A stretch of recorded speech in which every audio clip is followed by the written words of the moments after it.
आपल्याला नेहमीच आपल्या तिरंग्याला बघितला तर अभिमान वाटतो, पण तुम्हाला माहितीये आपल्या ह्या राष्ट्रध्वजाला, या तिरंग्याला घटनात्मक मान्यता कधी मिळाली? तर 22 जुलै 1947 ला आपल्या तिरंग्याला घटनात्मक मान्यता मिळाली. आज आपण जो तिरंगा पाहतो तो सुरुवातीपासून असा नव्हता. 1931 मध्ये जो ध्वज स्वीकारला गेला होता त्यामध्येच चरखा होता, कारण ते स्वावलंबनाचं आणि स्वदेशी आंदोलनाचं प्रतीक होतं.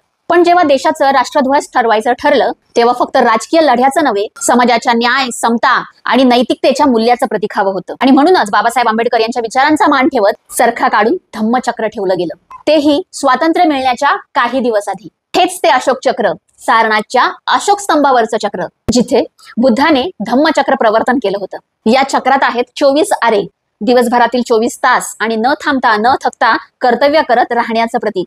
ह्या तिरंग्यातील 3 रंग म्हणजे केशरी, पांढरा आणि हिरवा, जे त्याग आणि शौर्य, शांतता आणि सत्य, शेती, समृद्धी आणि निसर्ग या गोष्टी दर्शवतं. हा तिरंगा केवळ झेंडा नाही, तो आपल्या मूल्यांचा, इतिहासाचा आणि जबाबदारीचा आरसा आहे. हा इतिहास फक्त माहिती म्हणून नको, हा विचार पुढे पोहोचायलाच हवा. आणि त्यासाठी फॉलो आणि शेअर करा, कारण इथे केवळ गोष्टी सांगितल्या जात नाहीत तर विचार पेरले जातात.